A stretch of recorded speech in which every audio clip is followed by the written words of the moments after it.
coming up on Juice and Java. We have great content for our holiday special. Everyone's putting the final touches on their stuff right now. And we'll start with this week's top stories, including the Grammy nominations and how Kevin Hart's past lost him his Oscar host position. And we have Landon Wexler here to tell us whether you want that tree in your living room to be real or fake. Definitely real. Plus, plenty more to go through, including sales, music, what celebrities are doing during the giving season, and much more. And I'm here in Seneca Falls at day 2 of the It's a Wonderful Life Festival. And we're here at a Christmas tree farm to get Noah the perfect Christmas tree. Juice and Java starts right now.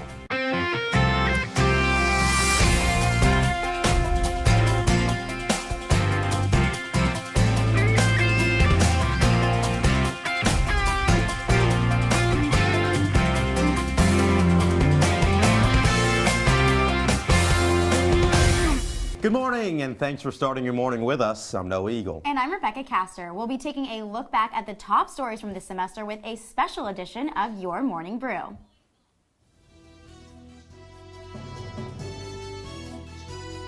Hurricane-turned-tropical storm Florence is raging through the Carolinas after making landfall Friday morning. Florence hit North Carolina as a Category 1 hurricane before being downgraded to a tropical storm in the afternoon. The city of Syracuse is reeling after a mass shooting occurred blocks from campus on Thursday night. Now, as the votes stand now, Judge Brett Kavanaugh is poised to be confirmed as the next justice of the Supreme Court later today. A limo traveling at high speed barreled through a stop sign and crashed into a parked SUV, killing all 17 passengers, the driver, and 2 pedestrians. And as Hurricane Michael makes its way out of the United States, people are starting the long road to recovery. Developments on the disappearance of Jamal Khashoggi. Saudi Arabia confirmed the death of the Washington Post columnist in their consulate in Istanbul, Turkey. The event started on Monday when billionaire and outspoken right-wing critic George Soros became the first known target. The device contained several components for an explosive device. A lottery ticket sold in South Carolina defied the odds in 300 million odds and won the Mega Millions lottery jackpot on Tuesday. The giant prize is $1.5 billion. Local police are reporting an active shooter in Pittsburgh synagogue. Police are advising everyone to avoid the area near the Tree of Life synagogue. 11 people are dead after a gunman opened fire in a synagogue in Pittsburgh last week. Thousand Oaks, California is grieving after a mass shooting at the Borderline Bar and Grill Wednesday left 12 dead and many more injured. You see it right there, this one from Nature. Hours after the deadly shooting, the town had to evacuate because of raging fires. California is facing 3 major fires, 1 in northern Sierra and 2 west of Los Angeles. A growing migrant caravan of 7,000 people from Central America gets closer to the U.S. border. And 15,000 active duty troops will mobilize to prevent Central American migrants from entering the United States. Earlier this week, an Indonesian passenger plane crashed off the coast of Jakarta. Only 15 minutes into its journey, the flight disappeared from the radar. Hours later, debris from the Lion Air flight was found in the Java Sea. George H.W. Bush, 41st President of the United States, has died at the age of 94. His office announced last night that he died at 10:10 p.m. in his Houston home. This has been your Morning Brew. And now let's delve deeper into this week's top stories with The Squeeze. Multiple new developments this week in the Mueller investigation to Russian meddling in the 2016 election. First, former lawyer to the President Trump, Michael Cohen, faces time in prison after New York prosecutors said that even though he provided information to the special counsel, his lies to Congress are in fact damning. According to a sentencing memo released yesterday, Cohen faces as much as 63 months in prison. Meanwhile, Mueller released documents showing former Trump campaign chairman Paul Manafort continued to lie about his relationship with the president after agreeing to cooperate with the investigation. Now, Noah, I totally understand why an investigation like this would take so long. You know, if this actually did happen, that would be really serious for our nation. But it's been 2 years and they've gone over, hundreds of thousands of documents, and they still can't find strong evidence for collusion. Well, I think that it goes on both ends of the spectrum. First of all, Mueller believes that he does have the collusion evidence that is necessary, but even if he does, is there even any certainty that he would take down President Trump? I mean, he is the top dog. He does make the rules, so I don't really know how this is going to be resolved anytime soon. Yeah, it probably won't be soon. And more tensions from Washington. Stocks are falling after the arrest of a Chinese tech executive. Meng Wanzhou, the CFO of Huawei, was arrested after a Department of Justice investigation revealed a possible cover-up of sanction violations for Iran. This sparked a sell-off of stocks and caused the market to drop for fear of rising tensions between the United States and China. President Xi Jinping of China now is under pressure to alleviate the tensions with the United States to avoid a trade war, while also figuring out how to proceed with the tech company Huawei without angering the conservative nationalists in China. This almost reminds me a little bit of the movie Get Hard, because in that movie that the evil characters had a bit of collusion there as well, and the daughter was involved. This CFO is the daughter of the creator of this company. So a little bit similarities there. Get Hard, obviously. I don't want to spoil anything, so I won't tell you how it ends. But this is a serious matter in China, and especially with the Chinese and U.S. relations. Yes. So the tech executive is in jail right now in Canada, and China's saying that her arrest was completely not professional. They said they did it in a completely wrong way. They actually arrested her while she was changing planes in Canada while on her way home. See, that's something straight out of a movie. Yes, it does seem like straight out of a movie. But I hope the situation is handled soon and that we don't enter into a trade war with China. Absolutely. Using your phone as a GPS, using Spotify between classes, checking Facebook on your walk home, all normal activities for most of us. But it was a first for people in Cuba, where the government just introduced 3G internet access this week.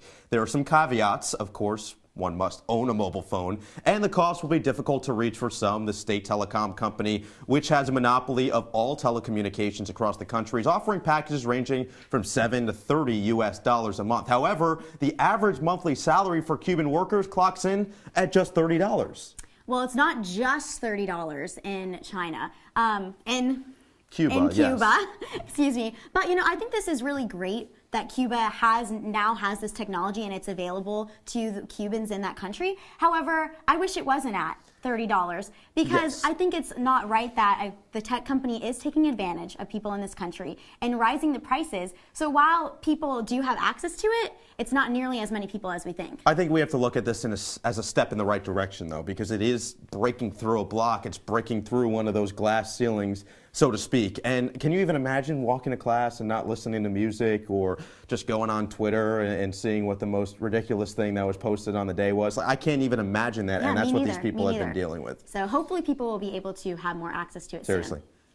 And now another big thing that happened this week, the Grammys released their nominations yesterday morning, and wow, is it exciting. Kendrick Lamar and Drake have the most nominations for the Grammy Awards, followed by female artists like Cardi B and Casey Musgraves. This year, categories are dominated by women, including 6 of the 8 nominees for Best New Artist.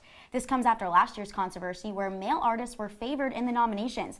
This year, the Recording Academy had a task force on diversity and inclusion and register new voters. We will see the results of these new changes at the 61st Annual Grammy Awards on Sunday, February 10th. So, Rebecca, I remember last year when we had a similar story, we tried to pick a bunch and didn't do very well. Yeah, we are not the people to come to if you want to know who's going to win. I mean, I might be. Definitely Noah more than myself, but I'm excited about the Grammy Awards this year. I'm excited to see what's going to win. There has been some controversy over some of the nominees. I know that people aren't super excited that Cardi B got a lot of nominations. I like Cardi B. Is her album best album of the year? No. Should she be on that list? Not even nominated? Come on. I mean, I wonder if Astroworld It might have been a little too late. I don't know. Next year, maybe. It may have been released too late because Ariana Grande, Sweetener's not on there either, and you know that she would be nominated. So that must be next year. They must be on the next year's list. You can suppose. Give me Scorpion for Best Album of the Year. Prepare yourself for heartbreak as Kevin Hart is no longer the Oscars host. After being announced as the host of the 2019 Oscars, Hart stepped down late Thursday night after 8-year-old homophobic tweets emerged. The Academy of Motion Picture Arts and Sciences called Hart and asked him to apologize for his tweets or just step down as host. Hart refused to apologize, saying he's evolved in his views and addressed these tweets before. Officially on Twitter, he stepped down as host because he did not want to be a distraction from the success of the movies of the year. Noah, I'm actually really surprised that Kevin Hart didn't come out and apologize for these tweets because he was so excited to be the host of the Oscars. I know when he was asked, he put out a statement saying that he has always wanted to host the Oscars and he's so excited that he was chosen this year, and he was so excited about the show. And so I'm surprised that he didn't just, humble himself, say the things that he needed to say so that he could keep his spot. I get that point of view. I understand, but you have to look into Kevin Hart's past. And I'm a big fan of his work. I'm a big fan. I think he's a great comedian. He's very funny. I've watched several of his comedy specials, whether that be in theaters or on Netflix, Comedy Central, whatever it may be. But you have to look into his past. This is a man that cheated on his wife and now is in his second marriage, right? So that's his first thing, and he has said that he's not even really sorry about that because it led him to his second wife. Okay. But he did cheat on his wife, so that's one. Second of all, this incident occurred in the past, as we said, and in 2014, he had his chance to apologize and still didn't really apologize for it back then. So now this is a building thing. This is building into his character. It's going to be tough to recover from in this day and age. Yeah, sounds like there's a lot of pride there. But now for some local news, everyone is getting a present this holiday season, even zoo animals. Tomorrow, starting at 10 a.m., all the animals at the Rosamond Gifford Zoo in Syracuse will get a gift wrap box containing their favorite treats for the zoo's event, Holiday with the Animals. The zoo staff and volunteers collect over 60 cardboard boxes and wrap them with no foil paper and non-toxic glue and cut holes into the sides to fill them with treats. Zookeepers chose the perfect treat for the animals with bamboo for the red pandas, meat for the tigers, fruit for the bears, and ice for the giant Pacific octopus. I'm all in on this. I'm all in on making animals feel included in the holiday spirit. I know that we like to give my dog gifts throughout the year. We wrap it up and then let them just go to town on it. It's fun. It's fun to watch. Yes, it's a very similar thing in my family. My dog has its own stocking. So I think that it's fun that the zoo always includes animals in the holidays. And this isn't the only time of year that they do something like this for the animals. They also give them treats for Valentine's Day, Easter, and other holidays throughout the year. Yeah, this is a fun thing to do. I love that they do it for every holiday. What do they do for Thanksgiving? I'd love to know. I bet you they get like a nice meal that day, like maybe full their plate? best meal for the zoo What does Jack, animals. your dog, get for Thanksgiving? Jack does get treats on Thanksgiving. I think we gave him like turkey flavored bone or something like that. Okay. So I hope Nice. that he Good to liked know. it. And now our Juice and Java set is not the only one in the Christmas spirit. The state of New York is full of holiday cheer as well. Juice and Java correspondent Gabrielle Caracciolo is actually live in Seneca Falls at day 2 of this year's It's a Wonderful Life Festival. Gabrielle? Thanks, guys. And while Seneca Falls may ring a bell for some as the birthplace of the women's rights movement, for fans of classic Christmas movies, this little town in central New York has another claim to fame. That's right, I am here at day 2 of the It's a Wonderful Life Festival in Seneca Falls, New York, the town that calls itself the real Bedford Falls. And I found out what similarities exist between the two towns. The classic Christmas film, It's a Wonderful Life, debuted 72 years ago. But when the now popular movie was first released, it was a box office failure. When television shows were looking to show theme-related, Christmas movies and that kind of thing, It's a Wonderful Life was perfect because somebody in the copyright office forgot to renew the copyright, so it was in the public domain. So that's why in the late 70s, early 80s, it was on all the time. Leading actress Donna Reed's daughter Mary Owens spends the holiday season going to events to celebrate her mom and the classic film. Among these, the It's a Wonderful Life Festival in Seneca Falls, New York. My mom's gone. It sounds strange to say, but it's a nice way to celebrate the holidays, with and without her. Residents of Seneca Falls have argued for years that producer Frank Capra was inspired after visiting the town and learning the story of a local young man who died saving a woman who had jumped from a bridge. There's a plaque on the bridge dedicated to his act of heroism, and that plaque was here when Frank Capra was here. In the short story, The Greatest Gift, that the movie is based on, George never jumps from the bridge. We believe that Capra was inspired by the story of Antonio Veracali. This is the bridge that ties real-life Seneca Falls to fictional Bedford Falls. And in an increasingly popular part of the festivities, people can add ties to the bridge of their own by adding bells to commemorate loved ones. Similar to the bridge in Paris where people put padlocks, we're hoping to fill the bridge with bells. Last year, approximately 15,000 people traveled from all over the country for festival activities like hearing from cast members, watching the film, and participating in a movie trivia night. And the festival will conclude tomorrow with the It's a Wonderful Run, a 5K race that starts on that bridge right behind me. And while we'll never know for sure whether or not Seneca Falls is the real Bedford Falls in creator Frank Capra's mind, there is certainly no shortage of Christmas spirit here. Reporting live in Seneca Falls, for the Juice and Java Holiday Special, I'm Gabrielle Caracciolo. All right, Gabrielle, great stuff. And coming up after the break, Landon Wexler tells us whether we should decorate our homes with fake trees or the real ones. And you guys know what I think. And Noah and I do some Christmas tree shopping on our own. And we'll be right back.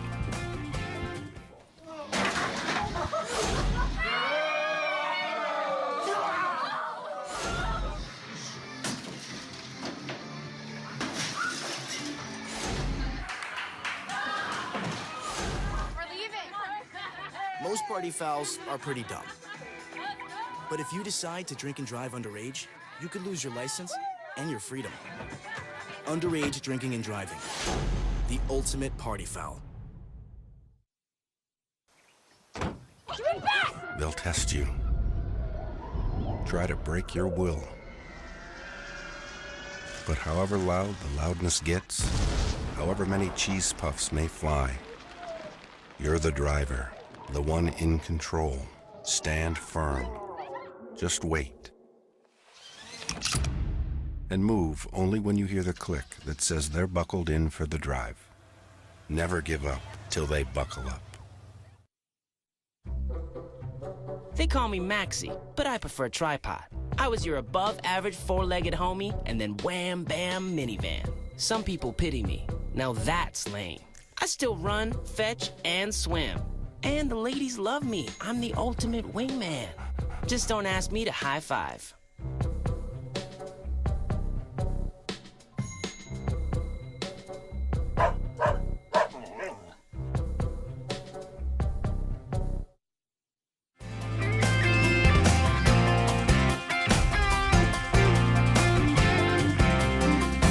Welcome back to Juice and Java, and with the holidays comes a lot of big decisions. What gifts should we get our friends? How should we decorate our homes? And then, do we decorate our homes with real Christmas trees or opt for a fake one? I don't really know. So let's ask Juice and Java correspondent Landon Wexler, who's here in studio, to speak for the trees. I got you, Noah. Thank you so much, guys. It's time to end the debate that's been looming over families for decades. Which is the way to go? Is it better for your family to get a fake tree or a real tree? Well, there are way more factors that'll help you make the decision than you may have originally expected. So much of what weighs into decisions for families in their concern is eco-friendliness. Well, ESF professor Renee Germain says those concerned about deforestation because of trees being cut down need to understand one thing. That's just not the case at all. So what people have done is they've taken old pasture land or farmland where they were growing a crop, and they've decided to grow another crop, and the crop is Christmas trees. Safety should always come first, and one thing you may have guessed, fake trees may have not guessed. Fake trees are often more flammable than real trees. These fake trees are pretty flammable. They go up just like kerosene. People would think, well, a real tree is going to go up too. That's not true, because the reason that you put your real tree in water is you're tricking the tree that it's still transpiring. Even as the forester that he is, Germain admits there are some pros to getting that fake tree.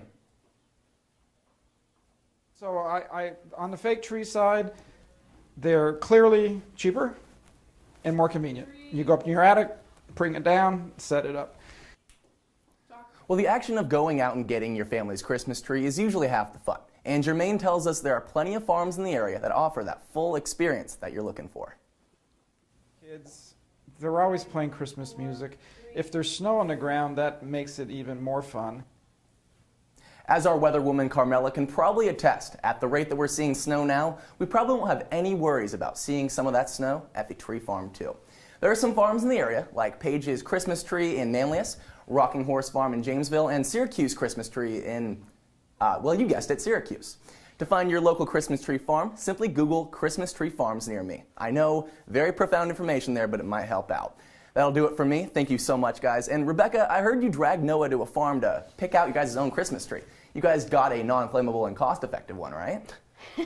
Well, yes, Landon, we did get a real tree yesterday, so definitely not as flammable as a fake tree like you said. And I'm personally a huge fan of real Christmas trees and even chose a real one for my family this year. Absolutely loved going to a tree farm. But Noah's never had a Christmas tree before, so we actually went shopping for one yesterday. Check it out.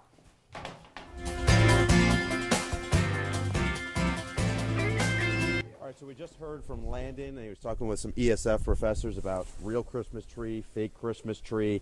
I've never really had one, so I don't really know the difference. Yes, Noah's actually never had a Christmas tree before. I have had a Christmas tree ever since I can remember. So we are now here at Page's Christmas Tree Farm in Manlius, and I'm going to show Noah what Christmas tree shopping is all about. Is it always this cold? No.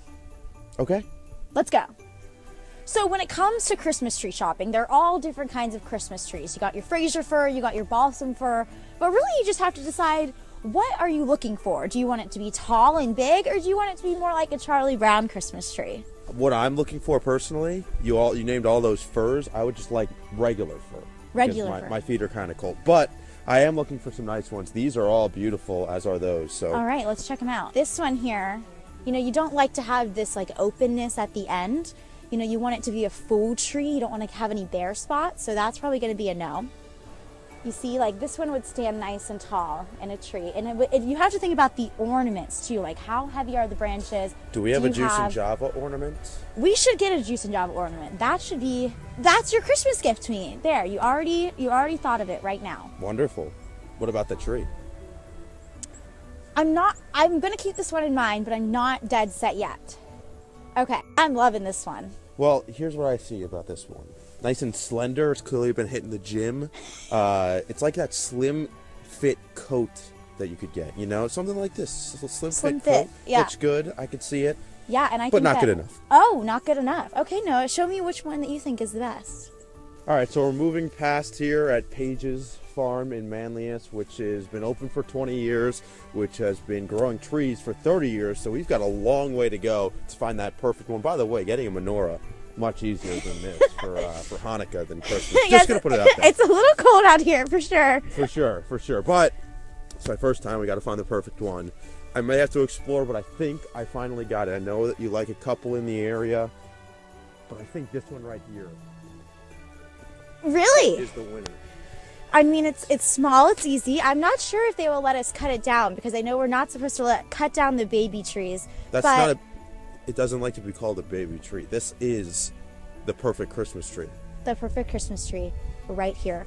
Well, Noah and I have to get to work on cutting this down. I think I'm going to convince him to get something else. But we have a lot left here in the holiday special of Juice and Java, so stay tuned. Thomas, you've got pre-diabetes. But with more exercise and a change in diet, it can be reversed. I've tried exercising. It just makes me hungry for bacon. I love bacon, too. And who really likes to exercise? Not me. Me neither. Nobody.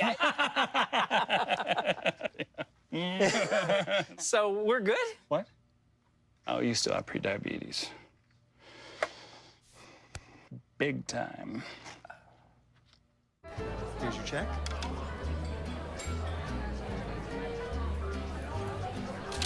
Oh, you got it.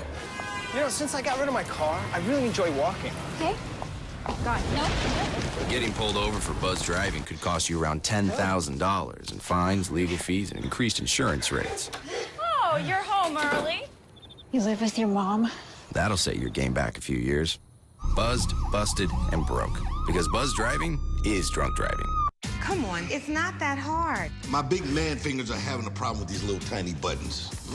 Whoa, watch it there. Your blood pressure's gonna go through the roof. Tell me about it. I'm trying to learn how to get it down. Instead, it keeps going up. High blood pressure can increase the risk for heart attack or stroke. Learn how to keep yours at a healthy range. Ever hear a voice command? Just say text barbershop to 97779. That's not what I said. Just give me that. Now my blood pressure's up.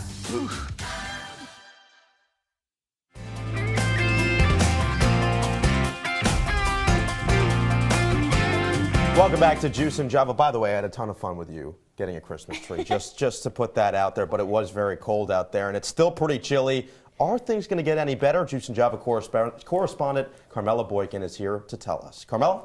Thanks, Noah. Not just yet. We saw this morning that there were still some flurries on the ground as we were walking over here. Then there was some sun around 10 a.m., but now we're looking at 26 degrees. It's cloudy outside, but we're at 3-mile-per-hour winds, so things aren't too blustery. If you're walking around, they're not going to be too bad. Temperatures across the state of New York, we're resting at around the freezing point, 26 degrees here in Syracuse, like I said, 29 in Rochester, 28 in Penn Yan, as well as Binghamton, down to 25 in Cortland, and 24 in Rome. For the rest of game day here in Syracuse, we're going to be at 28 degrees around 1 p.m. Then that's when the snow showers are going to start. Those are going to last until 3 p.m. where we're going to hit 27 degrees. And then it's going to be overcast until 6 p.m. We're going to hit 26 degrees where snow is going to last through the night until around 3 a.m. We're going to hit 23 degrees for our low tonight. Like I said, snow showers, not a lot of accumulation, but it is going to be very low visibility. So if you're driving around, make sure you're taking some extra precautions so you don't have any issues before exam week. Tomorrow, we're going to hit a high of 34 degrees. We're actually going to have clear skies. That's going to be a gorgeous day tomorrow. If you need vitamin D before you're studying, make sure you check it out because it's going to be really nice. But don't let the sun fool you. We are going to have 10 to 15 mile per hour wind speeds. So it's going to be gusty, it's going to be blustery, and you may get blown away. So be careful.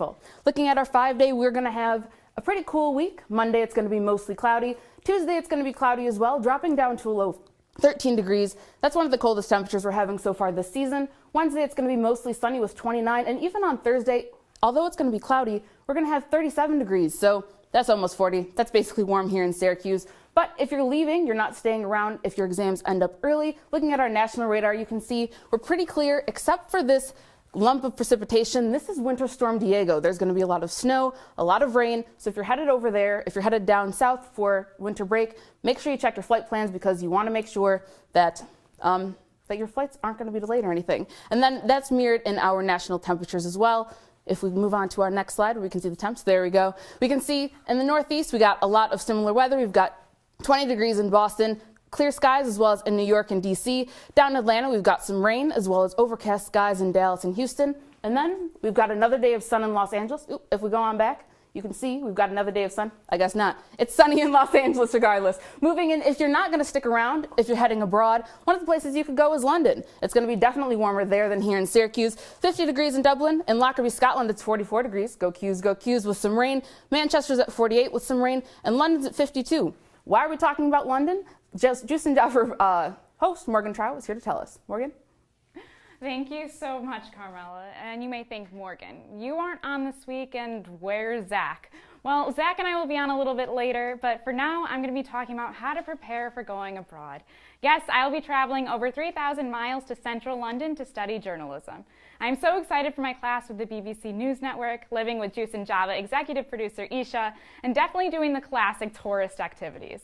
I've never lived that far away for so long, though, so I spoke with some past SU abroad students who gave me some words of advice. Senior Mike Mulford went to London last spring. He definitely inspired me to start planning weekend trips early. All the experiences that you can do in whichever countries do it, because you're probably going to be only there once, so you don't want to really have any regrets about your abroad experience, so make sure you can do it all. Another thing I have to deal with is how much to pack. Junior Sophia Parisi told me my worst nightmare. Don't bring as much as you think you need. I'm definitely going to have to learn how to pack light. I've been having a lot of doubts about leaving Syracuse and Juice and Java, but News Live at 6 producer Kate Wyant told me that I should not miss CitrusTV too much. You're doing so many amazing things abroad, and you're going to be discovering an entire new city, and you're going to be able to call it your home. Maybe you will even see me in a segment from across the pond. I mean, I heard Prince Harry and Meghan Markle's baby is supposed to be due in the spring. But I will miss you all so much, and I cannot thank you enough for tuning into the show. Until next fall, back to you. All right, thanks, Morgan. We're all excited for you, but we will definitely miss having you on the show. And coming up after the break, correspondent Ryan Baker tells us just how much money some of your favorite holiday songs might be making. We'll be right back. Patriotism. It inspires passionate debate, and it's worn like a badge of honor with good reason, because it means love and devotion for one's country. But what really makes up this country of ours? It's the people. To love America is to love all Americans. This year, patriotism shouldn't just be about pride of country. It should be about love. Love beyond age, sexuality, disability, race, religion, and other labels. Because love has no labels.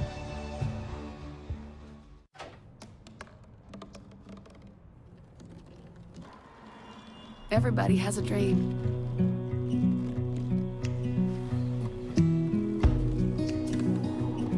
Mine was to see the ocean. And with a little help, I made it.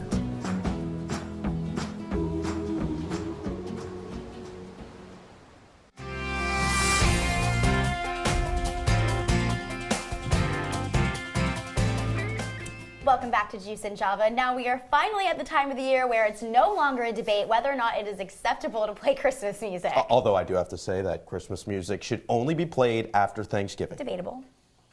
But moving on. We have correspondent Ryan Baker in studio to tell us what the holidays mean for music sales across the board. Ryan? Thank you so much, guys. Well, many of us are probably very excited or embarrassed to be reviewing our 2018 listening trends on Spotify's Wrapped. We are still streaming in full force, especially holiday music. Spotify data from 2017 shows that serious streaming of holiday music begins in early November, and by the time December hits, it accounts for around 22% of sales. Mariah Carey's All I Want for Christmas was also globally the most streamed Spotify song on last year. Let's see if she can hold on to this top spot in 2018. That song has been streamed more than 389 million times on Spotify to date. Mariah Carey has earned well over $60 million in royalties from All I Want for Christmas since its release in 1994.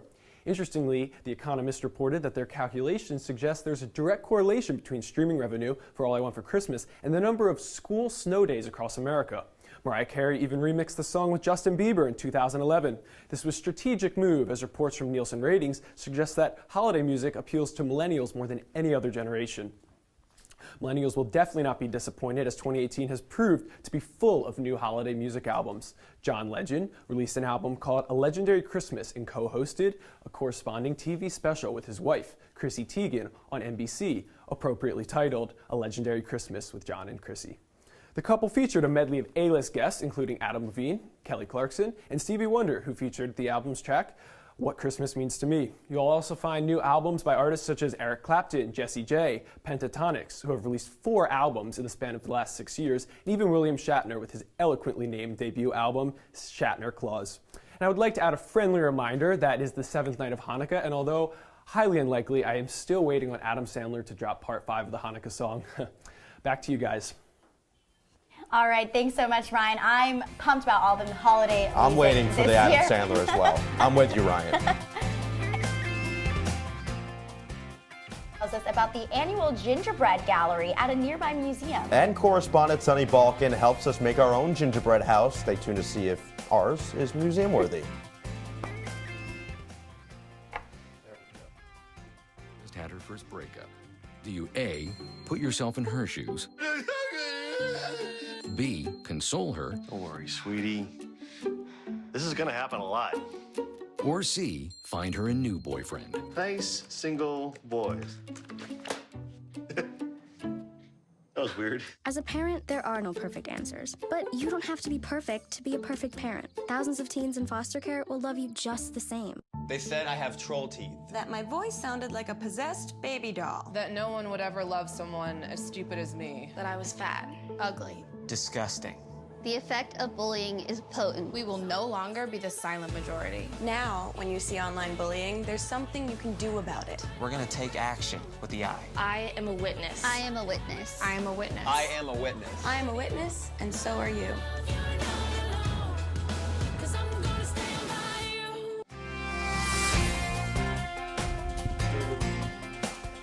Welcome back. While we may not have been able to catch the gingerbread man, we may have found something even better, a gingerbread village. Our morning correspondent Lilia Wood is at the annual gingerbread gallery at the Erie Canal Museum. Lilia?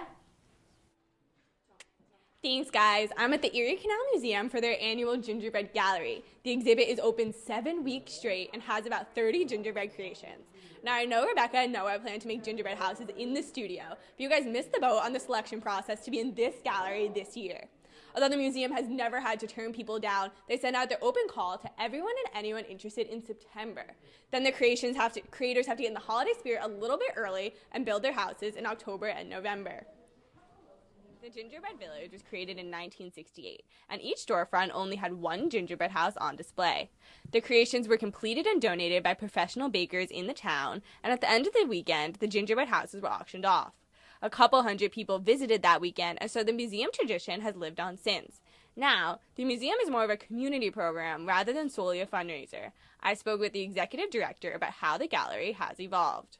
And so we do our best to make sure that we keep it interesting each year, that it gets refreshed a little bit, and that it's not too repetitive. And so every year the creations are different. We never know quite what we're going to get.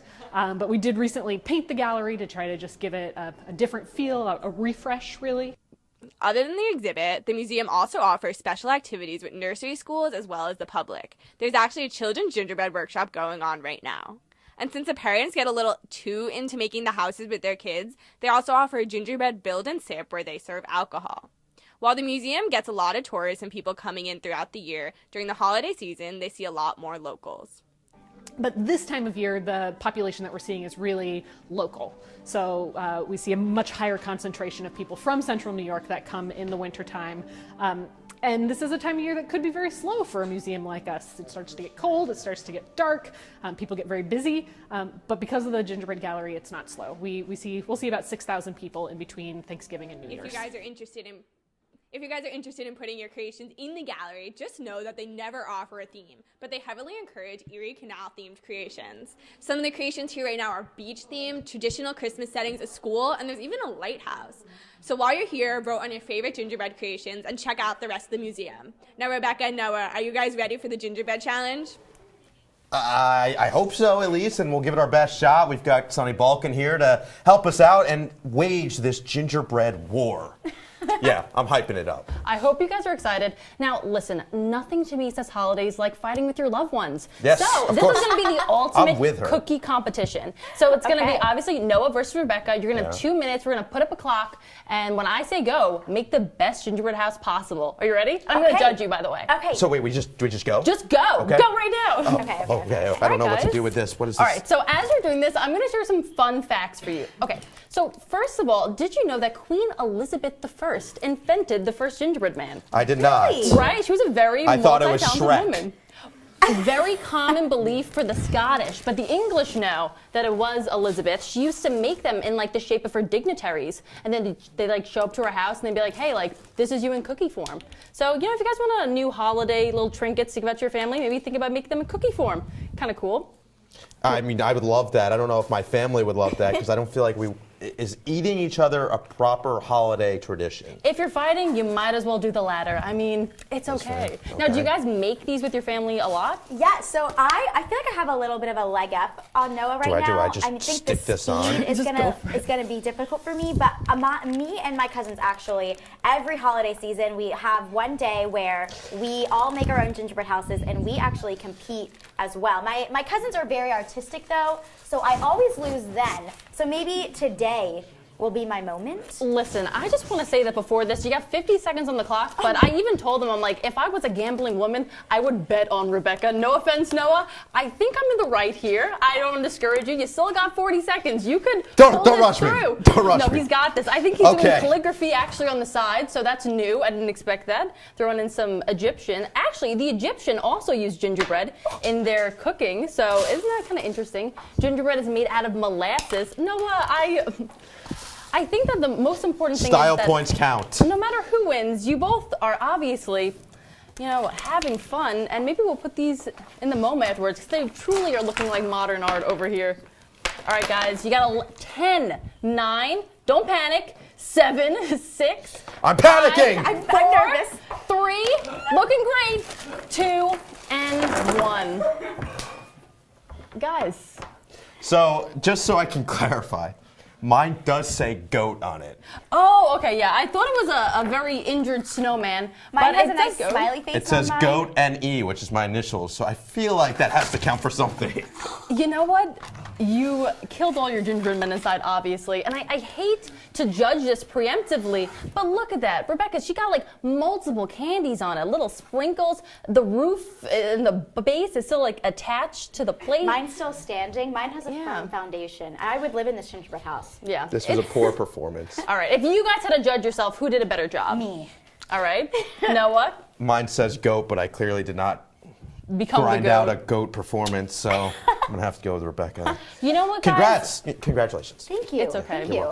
I always do well at the holiday the holiday segments. Weird flex. I did bet on you. I should have put money on it. Now I'm thinking back to it, but Thanks so much, Sunny. Well, thank you so much, Sunny. We had so much fun doing this. And coming up after the break, correspondent Aidan Doyle tells us about how some aspects of the holidays may not be doing so well in today's political and social climate. Kind of like my gingerbread house. And correspondent Jack McMullen tells us what some celebrities have been doing during the season of giving. Stay with us. There's one thing you can never have sex without. It's not something you buy. Or something you take. In fact, there's only one way to get it. It has to be given to you, freely. It's consent.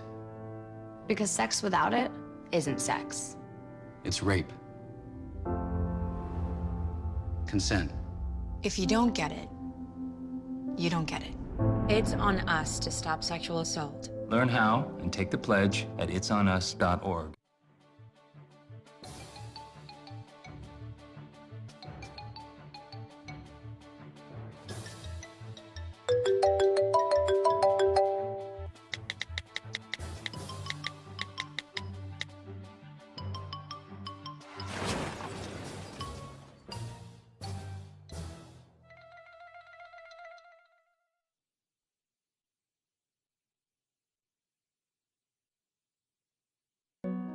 They said a bottle was just a bottle.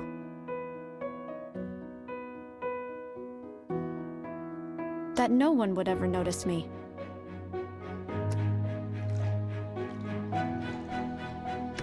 But I knew I could be more. That one day, I would make people smile.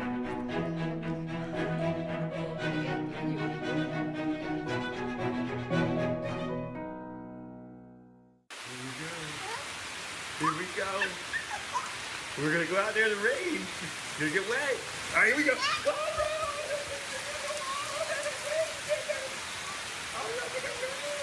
Okay, quick.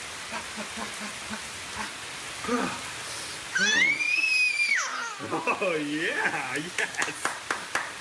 So much fun. Mwah. We're getting so wet.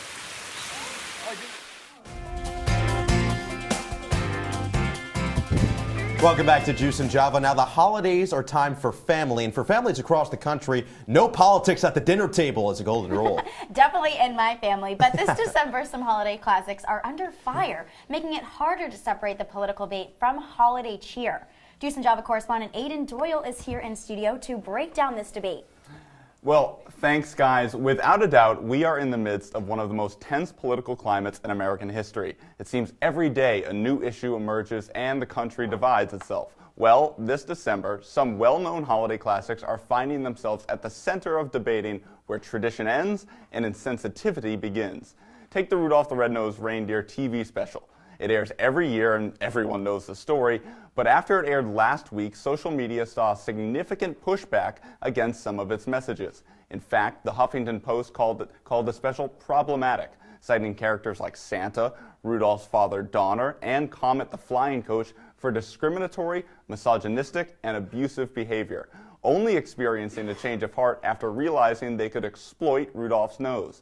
For every action, there's an equal and opposite reaction, though, and some defended the special, arguing the moral of the story is that love trumps hate and that everyone should be accepted.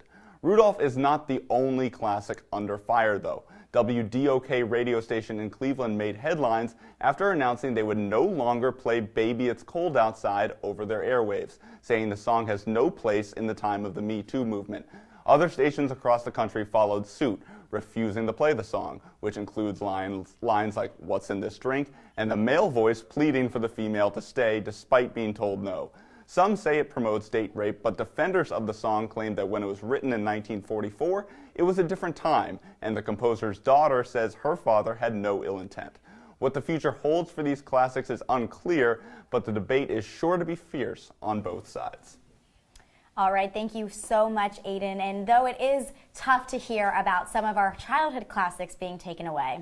But the holiday season is traditionally about giving, and Juice and Java correspondent Jack McMullen is here to tell us what you can do and how you can do that this year.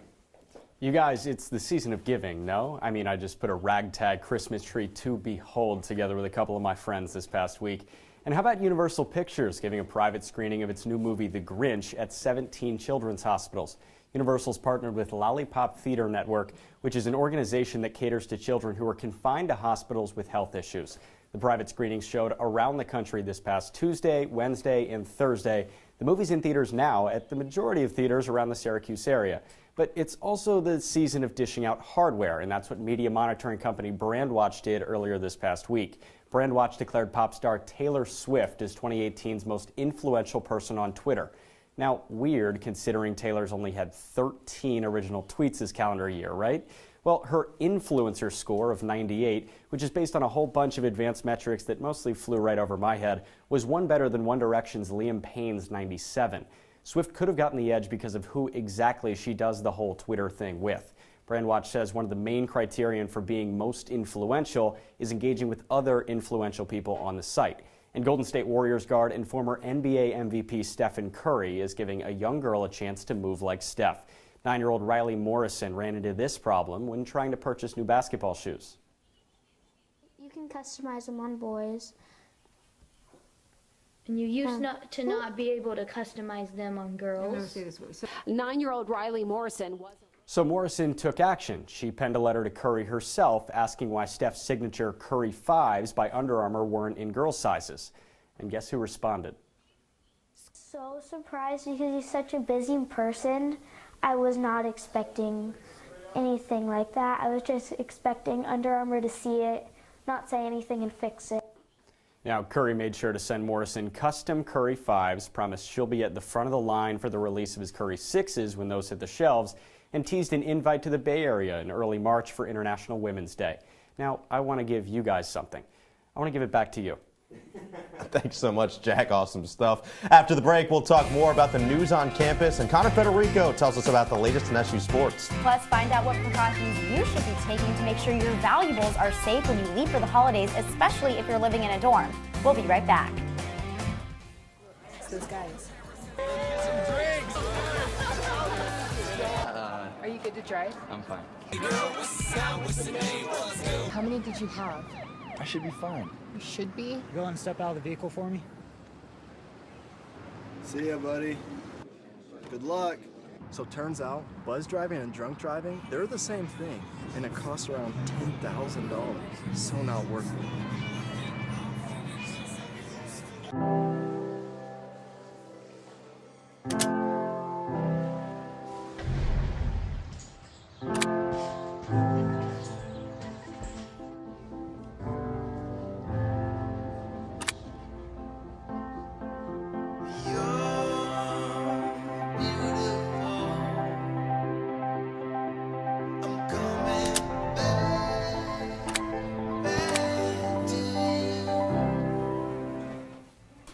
Welcome back to Juice and Java Holiday Special. This year's Syracuse football team is the best orange that they have been since 2001. It's definitely exciting, and it was a historic 9-win season for Syracuse. And here to explain how the miracle season happened is our very own Connor Federico. Hey, Connor. Happy holidays, guys. Thank you for having me. Yes, you too. Happy holidays to you as well. So a 9-win season for Syracuse football after a couple of 4-win seasons in a row and 2 under Dino Babers in his first 2 years here. What was the difference this year? Well, I think you just said it, Noah. Dino Babers, his 3rd year as head coach, and he always told us when he got here he was going to start institutionalizing some best practices and ways for this team to get better. And this year they finally had an explosive offense that was absolutely unreal. Eric Dungy, he shares or owns 16 school records in his 4 years as the quarterback here. Plus, he missed plenty of time with injuries, too. So he was fantastic. And the offensive output was incredible. 41 points per game. That's 2nd best in the ACC. And for the first time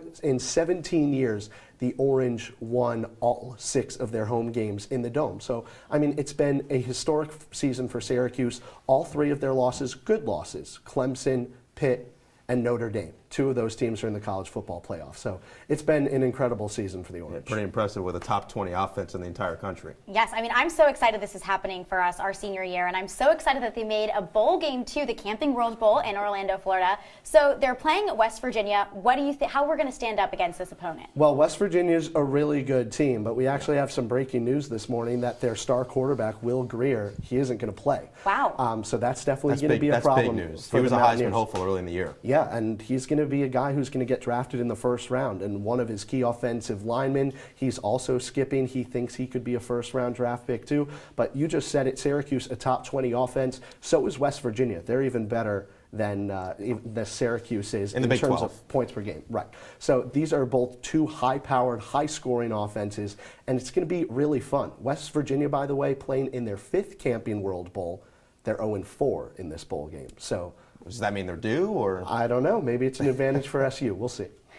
Well, I wish that we were having some of that Orlando weather here in Syracuse, but I'm definitely so excited for this game. Well, good, because I'm excited for the game today because it's Syracuse basketball. Yep. It's Georgetown, Syracuse. It is the Big East redone. Yep. Here in the Carrier Dome. So far this season, it's been up and down for Syracuse. It's definitely been up and down, a rocky start. You know, the Orange went to MSG and they lost both those games against UConn and Oregon. Really disappointing.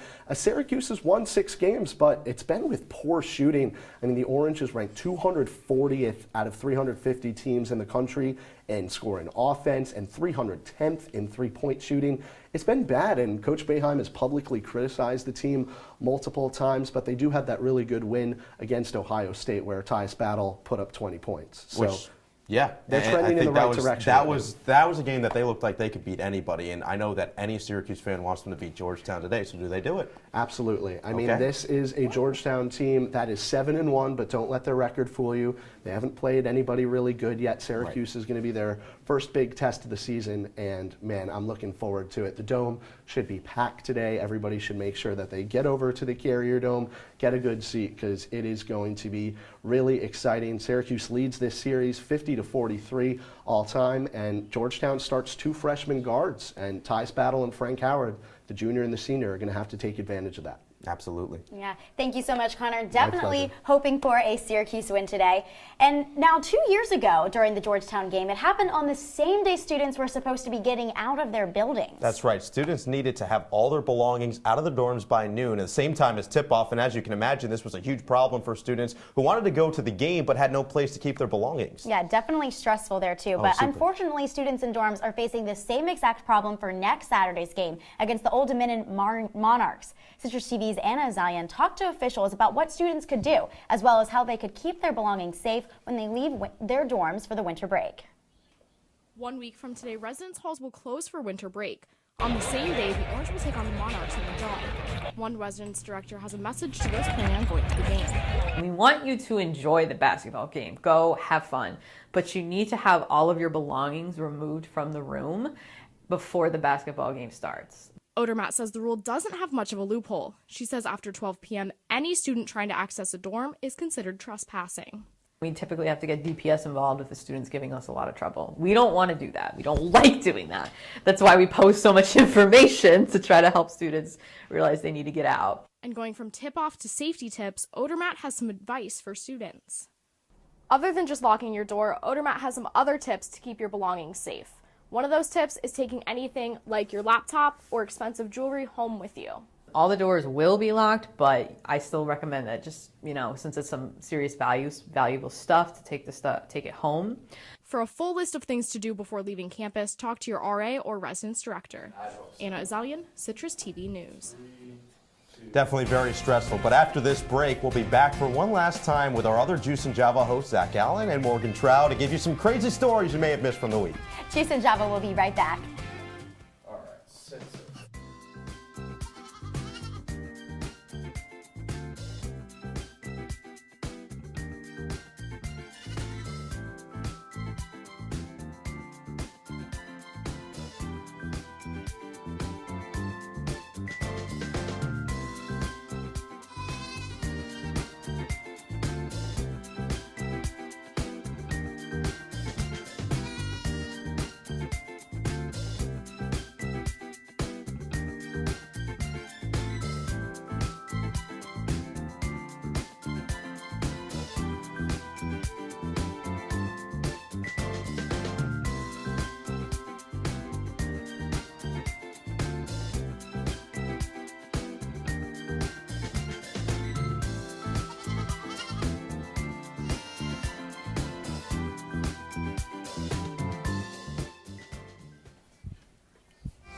Welcome back to Juice and Java, and we are now joined by our other Juice and Java hosts, Morgan Trowell and Zach Allen, to conclude the show by discussing one of our favorite segments, Crazy Stories You Might Have Missed. I'm pumped.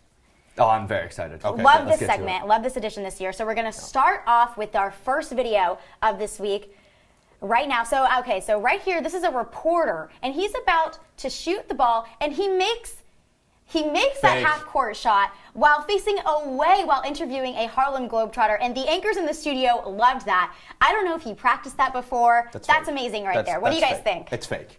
You don't react that way when you make a shot like that.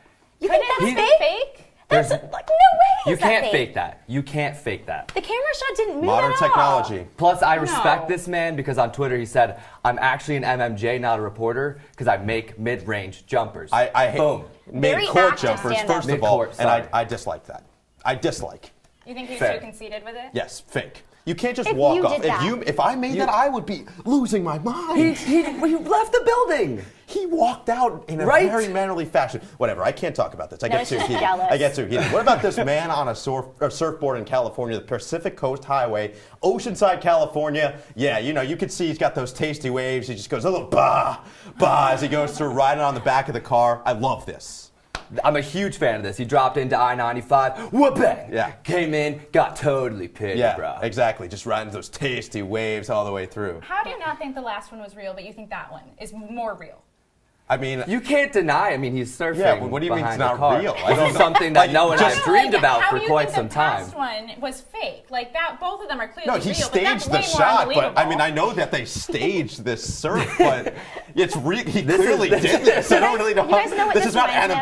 animation. That video reminds me of like 2 years ago on campus. I saw one day when it was snowing so much, I saw somebody on a sled being pulled behind a truck. So very similar to that. We should do that right after the show. This is something that Noah and I have wanted to do for quite some time. So it's in the works. Props to you, so buddy. Our next crazy story from this week, a couple in Alaska was experiencing a ding-dong ditching, and they caught the culprit on camera. However, it wasn't a person, it was a moose. That's what the security camera saw, and the couple saw their moose in the backyard, and he backed into the doorbell. So definitely an interesting situation there. I do not know what I would do if I opened my door to a moose. That's not a moose. That is a dinosaur. You know who I'd love to see in the situation is Morgan. I'd love to see her reaction. I might cry. Yeah, you would dress it up, I think, in your garage. Oh my God, a fashion show, like they have different I don't think they have clothes to fit something that large. You know what? You can go to the store. What waist size is that? Honestly, maybe too big for some of my clothes, but I would put some cool hats, maybe some bows. I don't know. Rebecca has something like this. Okay, that one does light up. Like a moose right here. I mean, he already has antlers. I'm assuming it's a he. It's 2018. A Boston firefighter spread holiday cheer by dressing up as Buddy the Elf and picking public pillow fights. That's a tongue twister. Racking up over 150,000 views in just a few days. And his quotes were, "You did it! Congratulations! World's best coffee! Great job, everybody! It's going to be great to be here." And have you seen these toilets? They're ginormous. I love this man. I don't know who this guy is, but I am all in on him doing this. I love that he just tosses the pillow to people walking on the street and just, starts going at it. I think that people sometimes could use that little comedic relief in their life while they're just walking down the street. It's like Game of Zones meets Elf. Yes, yes. I'm a little upset that we didn't think to do this right here on campus as one of our pre-tape segments. Morgan. I would have so done this. The next holiday special, this will happen. Book that it. will happen. It's happening. Can we bring our boxes? Yes, you can bring your boxes to stand on. We'll make it work. Only one that doesn't need a box, Zach Allen. Fantastic. Guys, thank you. This has been a tremendous semester, and we appreciate everything you've done for the show. Thank you, guys. It's been a great time. Unfortunately, that's all the time we have for this morning. We have loved doing this show, especially for the last, year now? Yes. A year and a half. And Isha Patu, our executive producer, has been a tremendous leader for us. And unfortunately, she is leaving after this semester. Her time is done. We can't thank her enough for everything that she's done for the show, the countless hours she has put in, the late nights, the early mornings, whatever you want to call them. She has been a godsend. Yes, Isha, we love you so much, and she will be with Morgan over in London next semester. We are going to miss them both so much, and we thank them for all of the work that you guys have done. We're so excited to have you back next year. But we'll be back before you snow it. Don't worry about it. That's it. This is all we've got for the holiday special. I'm Noah Eagle. And I'm Rebekah Castor. Have a wonderful holiday, Syracuse.